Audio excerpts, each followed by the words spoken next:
ऋषिकेशं वामनं जलशायिनं जनार्दनं हरिं कृष्णं श्रीपक्षं गरुडध्वजम् वराहं पुण्डरीकाक्षं नृसिंहं नरकान्तकम् अव्यक्तं शाश्वतं विष्णुम् अनन्तमजमव्ययम् नारायणं गदाध्यक्षं गोविन्दं कीर्तिभाजनम् गोवर्धनोद्धरं देवं भूधरं भुवनेश्वरम् वेत्तारं यज्ञपुरुषं यज्ञेशं यज्ञवाहकम् चक्रपाणिं गदापाणिं शङ्खपाणिं नरोत्तमम् वैकुण्ठं दुष्टदमनं भूगर्भं पीतवाससम् त्रिविक्रमं त्रिकालज्ञं त्रिमूर्तिं नन्दिकेश्वरम्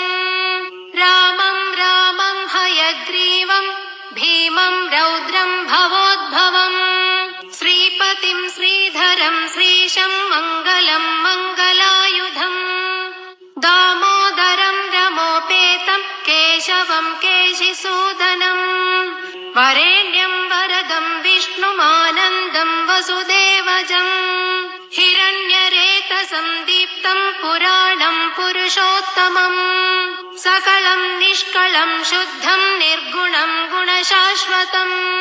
हिरण्यतनुसङ्काशं सूर्यायुतसमप्रभम् मेघश्यामं चतुर्बाहुं कुशलं कमलेक्षणम् ज्योतिरूपमरूपं च स्वरूपं रूपसंस्थितम् सर्वज्ञं सर्वरूपस्थं सर्वेशं सर्वतोमुखम् ज्ञानं कूटस्थमचलं ज्ञानदं परमं प्रभुम् योगीशं योगनिष्णातं योगिनं योगरूपिणम् ईश्वरं सर्वभूतानां वन्दे भूतमयं प्रभुम् इति नाम शतं दिव्यं वैष्णवं खलु पापहम्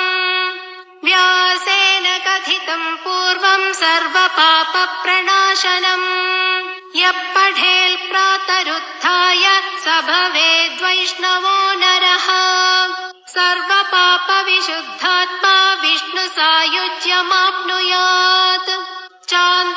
चान्द्रायणसहस्राणि कन्यादानशतानि च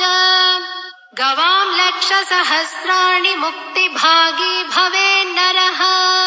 अश्वमेधायुतं पुण्यं फलं प्राप्नोति मानवः।